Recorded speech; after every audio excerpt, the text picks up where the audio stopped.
Rising pressure. The people around you generally appear sane and in control of their lives, but put any of them in stressful circumstances with the pressure rising, and you will see a different reality. The cold mask of self control comes off, they suddenly lash out in anger, reveal a paranoid streak, and become hypersensitive and often petty.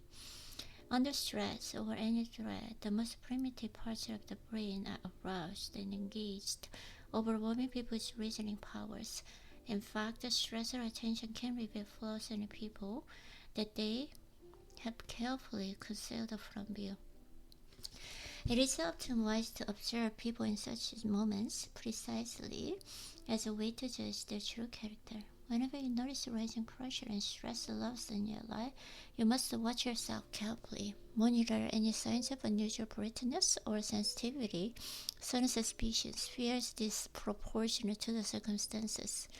Observe with as much detachment as possible, finding time and space to be alone. You need the perspective. Never imagine that you are someone who can withstand rising stress without emotional language. It is not possible, but through self-awareness and reflection, you can prevent yourself from making decisions you will come to regret. Being in a group does not stimulate dependent reasoning, but rather the intense desire to belong. It is often best to avoid the group setting if possible in order to maintain your reasoning powers, or to enter such moments with the maximum skepticism.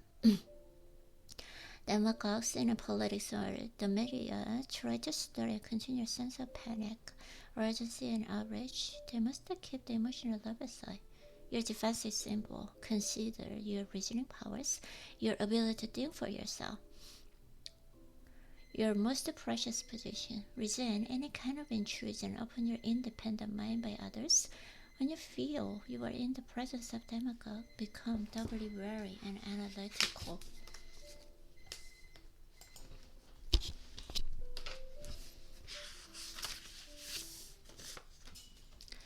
The irrational simply changes its look and its fashions. Rationality is something to be acquired by individuals.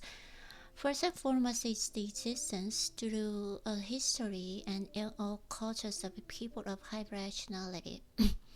The types who have made progress possible, Warren Buffett, to name but a few. All of these types share certain qualities: a realistic appraisal of themselves and their witnesses, a devotion to truth and reality, a tolerant attitude toward people, and the ability to reach goals that they have set.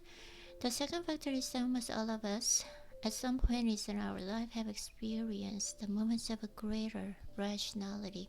This often comes with what we shall call the maker's mindset. We have a project to get done, perhaps with a deadline. The only emotion we can afford is excitement and energy. Other emotions simply make it impossible to concentrate. Because if we have to get results, we become exceptionally practical. We focus on the work, our mind calm, our ego not intruding. Emotions resented. The moments, as fleeting in a few weeks and hours, reveal the rational self that is waiting to come out. It just requires some awareness and some practice. Know yourself thoroughly. The emotional self relies on ignorance. The moment you're aware of how it operates and it dominates you is the moment it loses its hold on you and can be tamed. Therefore, your first step toward the ration is always inward.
Sorry.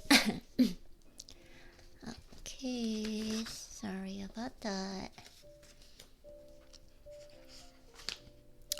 While particular weaknesses come out in such moments, the desire to please, to bully or control, deep levels of mistrust. Look at your decisions, especially those that have been ineffective. Can you see a pattern? An underlying insecurity that impulse them? Examine your strengths. What makes you different from other people? This will help you decide upon goals that match with your long-term interests and that align with your skills. By knowing and valuing what marks you as different, you will also be able to resist the pull of group bias and effect. Examine your emotions to their roots. You are angry, let the feelings out from within and think about it. Was it triggered by something seemingly trivial or petty? That is a sure sign that something or someone else is behind. Pursue more uncomfortable emotion as at the source, such as envy or paranoia. You need to look at the square in the eye. Dig below any trigger points to see where they started. For these purposes, it might be wise to use a journal in which you record your self-assessments with ruthless objectivity. Your greatest danger is your ego and how it makes you unconsciously maintain illusions about yourself.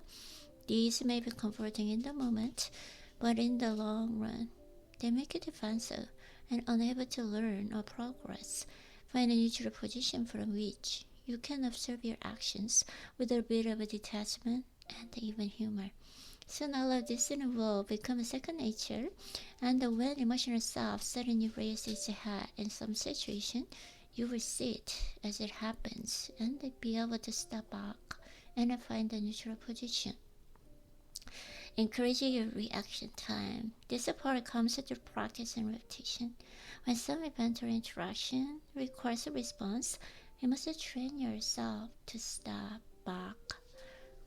This could mean physically removing yourself to a place where you can be alone and not feel any pressure to respond. Or it could mean writing that angry email but not sending it. Use the money for a day or two. You do not make phone calls or communicate while you're feeling some sudden emotion, particularly resentment. If you find yourself rushing to commit to people, to hire or be hired by them, step back and keep it a day. Cool the emotions down. The longer you can take, the better, because perspective comes with time.